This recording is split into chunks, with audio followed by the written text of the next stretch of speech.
Hi, folks. Before I chat about what I want to speak about, I just wanted to mention that in regards to my father, because that's what sort of this conversation is about. Um, I don't hold any sort of animosity towards my father, any hatred, any sort of bad vibes, I would say, towards my father whatsoever. I think I have a relatively okay relationship with my dad.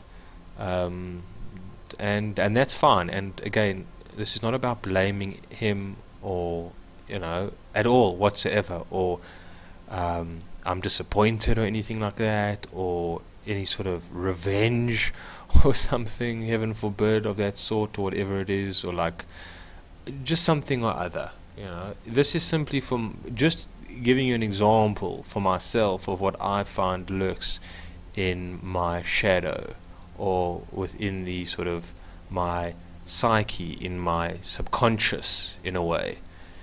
And um, and I know that it's there and it's very subtle, but it lives within me, and it plays a role, even though it's not really very transparent. I'm not very aware of it daily, I would say, but it's there. It's in the background. It's strange, that, isn't it? Well, I'll get into what I mean by strange as well. My father was quite strict on me and my brothers growing up, and really, for my father, there was almost no room for mistakes. Okay, he was a bit of a perfectionist, very successful man himself, and quite an overachiever.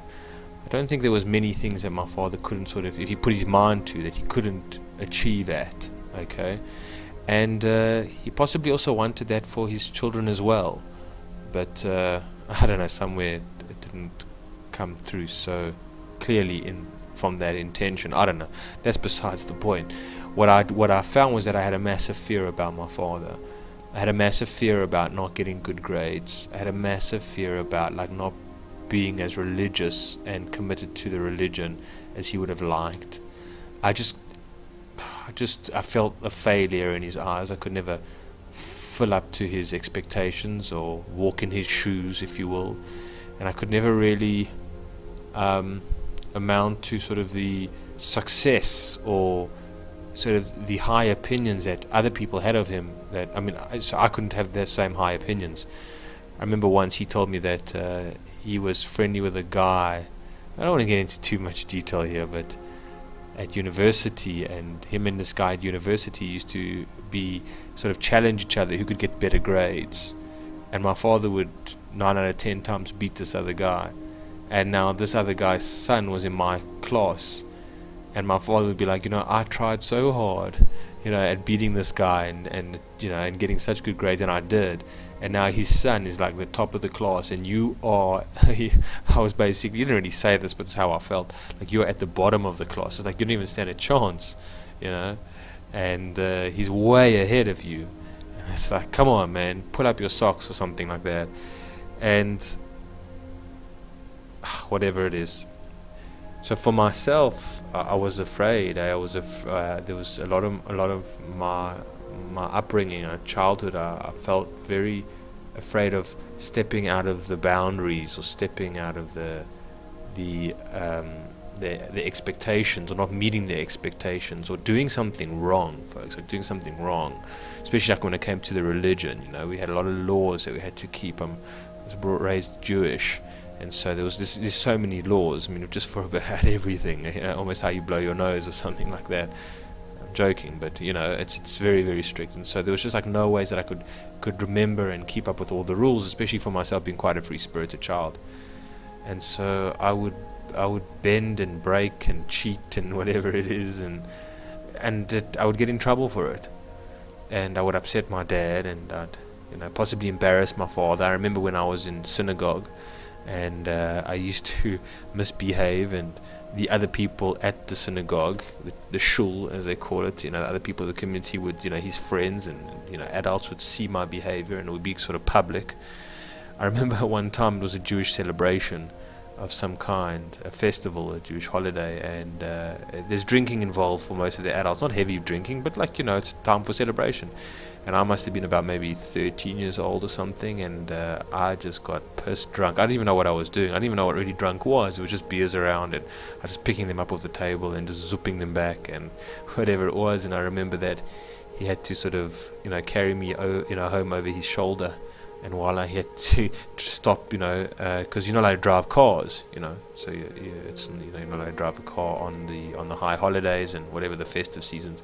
So you'd have to, let me sort of down on the corner, and I would just sort of puke and whatever it is, and there people would be walking past and having to witness this. And there's no doubt, that's not cool for any parent. He's not going to be. No parent's going to be proud of their 13-year-old son who's, puking their lungs out and drunk, whatever it is. Maybe some cultures, but certainly not the one that I came from. Anyway, so there's for myself. I feel at the age now of 37 that I still have that. I still have that fear, in regards to doing something wrong. I don't know, maybe drinking and driving, on the roads. Or I don't know, doing something that I should have known better. What I'm saying, I could give many examples, but I should have known better. And I worry about that. There's an anxiety, there's a stress in my life, and about things. Whether I have insurance on my car and the insurance is fully paid for, that I've got medical aid, and that I'm a responsible adult.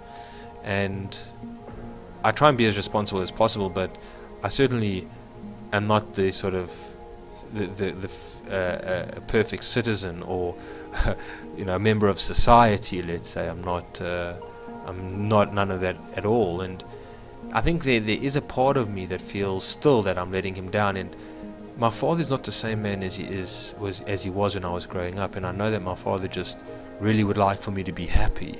Okay, that's the most important thing, in a way. But sometimes it's obviously happy in the way that he thinks is what makes people happy, if you know what I mean. But the intention is still there. Okay, I know that the intention is still there. Like he thinks that it will make me happy to get married and to have a family and kids and whatever. And I'm like, at the moment, I don't want to get married. I don't want to have children. And he might think that for me, and that's fine. His definition of what maybe his happiness is works for him, and that's fine. He doesn't put too much pressure on me, so that's okay. I also found that the more sovereign and independent, and the more that I stood up for myself, the less I felt that himself and my brothers could really tell me, what I should be doing with my life. Now they kind of, before they used to tell me all the time, but now a hell of a long time, they don't try and tell me, well, I need to be religious, or I need to get married, especially to a Jewish girl or something like that, and I need to have a better salary, which that I could have.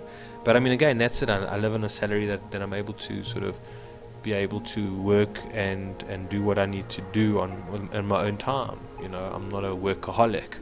Okay. I'm not a perfectionist in many things.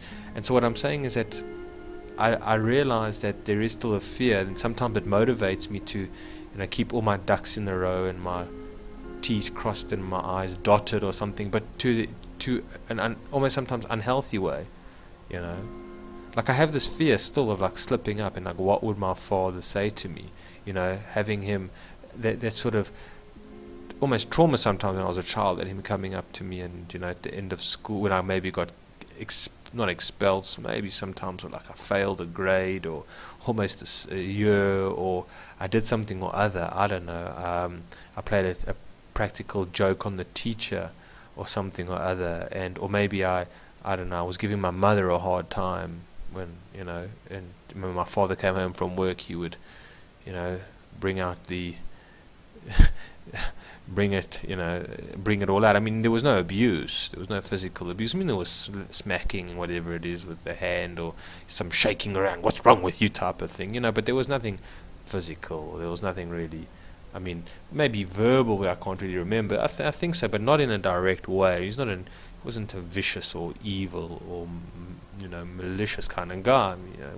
It's not that way at all, But it was just the fear of and he was a very stern and very serious guy, very, very serious guy. And you know what? I don't know who's listening to this lecture, to this talk. So I don't want to get into. I want to be very favorable in what I'm saying. Very favorable simply for the point of what I'm trying to say. But that my old father still lives in me, and judges me. Okay. But he's not there anymore.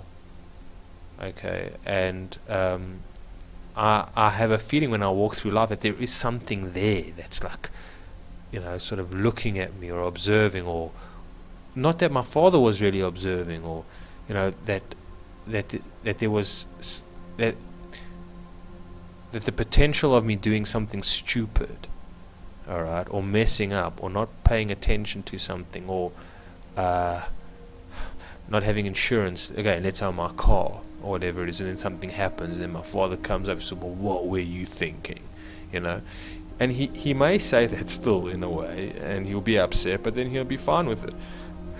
But also he might, for myself, it's that fear, because I'm brought back to that sort of the father that lives inside of me, that's no longer even, unless it's not even true, it's not true. And so I know that. I'm just giving one example, folks, one know a lot of one friend in particular, I won't mention names, a so-called friend of mine, I'm not friendly with him anymore, but he said to me like he'd wished not to have to keep the laws. He said this to me about 2 years ago, of like the Jewish laws, keeping the Sabbath and keeping kosher and whatever else. He'd love not to do it, but he's so scared. He's scared that God will strike him down, like, literally, the bolt of lightning. I mean, this is a guy who's like, okay, he was about maybe 33 years old, and also like what his father would think of him as a very religious man. I met a guy who's 45 years old, and he didn't want his mother to know that he smoked cigarettes. And whenever his mother would come over, he would like spray the whole room around, with air freshener, and something like that. He just wouldn't want his mother to know that he smoked cigarettes. It's not like he was smoking in front of his mother, whatever. But I mean, he just didn't want him to know. It's like, wow. So that's what I'm saying, folks. There's part of ourselves that don't actually. So my friend, coming back to the whole religious part, so he was ingrained with the fear that God will strike him down, because he's not keeping kosher, or whatever it is. He's not keeping the Sabbath, and then also what everybody else will think of him, and his father. He'll be like looked at from the community, or look at him and say, oh, here we go. And so it's a current fear that he has. But obviously, it's not realistic, folks. It's not realistic, because maybe at the age of 33, okay, his father is going to say, "Look, you're your own boss. You do what you want to do, man." And the community will say, "Look, we've got too much on our plates to even think about your own and what's going on with you. Fine, you'll be a good piece of gossip, but we don't really care, And then also for the idea, well, God doesn't really care, So you have to outgrow this stuff. And so for myself, coming back to the judgmental father inside of me, okay, which is a fragmented, I don't know what it is, that lives inside of me, that like I can feel it. It's there. And sometimes when I think about it, it's scary. It is scary. It's like, because I think maybe of the potential, I could do something today that I'll potentially make a mistake or do an idiot, or didn't think about something, or like in business, especially in business. Somebody sort of robbed from you, be like, well, you should have known that the potential that they could have robbed from you, or that you should have, I don't know, not, or the tax man, you didn't do your taxes properly. How could you not do your tax? And there's a potential of that, and so a lot of the time I don't realize it, but I do things in fear. Some things I do in fear. I'm overly cautious about certain things, not to make a mess up of things. And maybe there's a good thing from that, but maybe not. Okay. Oh, sorry, folks. The point I was mentioning is that, let's say my father's expectations can be way too high on me. So it was like, let's say with the lease, it would be unreasonable for me to have read the whole lease and understood every word of it, especially when it's in such sort of legal terms and words that I don't understand. And I didn't possibly have the time or the help of anybody else, some professional advice, to come and tell me this is something that you sign, you cross with the lease. Like, I'm saying that's maybe. He could expect that of me to be this thorough, but maybe I can't be. And so I've got to be realistic to myself and say, look, man, you can't have such high standards about yourself. You can't, you wouldn't have known any better. Like, life is about making mistakes. It is about learning, and it is about growing. But it's not going to help by you, worrying and being anxious over your father's response, and then as well as yourself for saying you're such an idiot because you didn't look at that clause or something or other. That's not being assisting and loving to me or supportive to me, right, at all. I should actually, so my point being is that no, I should say, this was an oversight and it happens, and that's a part of life, and what can you do? I'll know better for the future. Thank you very much, instead of just maybe giving into like, oh Dad, you're right, I'm a screw up, I'm a mess up, I'm a failure, I shouldn't have even tried my hand at business, something or other. And you fall into victimhood, you feel very pathetic and sorry for yourself, and that's how I used to do, folks, and I was very apologetic all the time, and I'm sorry, or whatever, I should have known better, and now I see otherwise, and so that's it, folks, Anyways, folks, I think you see what I'm saying. So for myself, I've been asking myself the question, like, what would it mean for me to let go and heal this fragmented, judgmental father? Like, that's what I'm naming. I'm not saying my father's judgmental or this, quick to anger father, which he wasn't, something like that. How do I get rid of it? Or how do I heal it rather than get rid of it? How do I embrace it? How do I let it in? How does it go away that, and I'm thinking about this, I don't know the answer, but the feeling that just came to me now is that it's about growing up. It's about saying, you do what you do, and you take responsibility for what you do. Okay, and if you mess up, you mess up. If you make a mistake, you make a mistake. Your first priority is not to think what's your father going to say, but it's going to be, how did you let yourself down, or how did you, how can you improve on this? It's how are you going to feel about yourself, rather what my father is going to feel about me. And that's what I think is about. I think that's what I'm talking about. I think it's a part of growing up, to say I'm my own sort of father, I'm my own sort of mother, if you will. So in a way, I'm my own judge and jury. And what's important to myself is how I feel about myself. Because again, my father's expectations can be too high. Maybe I do make a mistake in business. Maybe I take out a lease on something and I didn't see within the lease that I didn't cross this off the lease, and now if let's say anything happens to the place, that they can come after me legally. Maybe there's a break-in or something, and then I'm held liable for the whole center, the whole shopping center, because of my little shop. And that happens. He comes to me and says, "Why don't you read over the lease?" And he could be like that. I mean, bless his heart. But I'm saying I shouldn't be so worried about what he would say, but the fact is that maybe, wait a minute, maybe I should read the lease better in the future. Something or other. I must take my own responsibility in a way. And I think that's what it's about, folks. I don't know. You can leave your own thoughts in the comments below if you wish. Alright, folks. That's one of the many, many layers, I think, and dimensions to my sort of subconscious, or the shadow, if you want to call it, or something or other, that lurks beneath the surface and is there and is a motivator without us even knowing.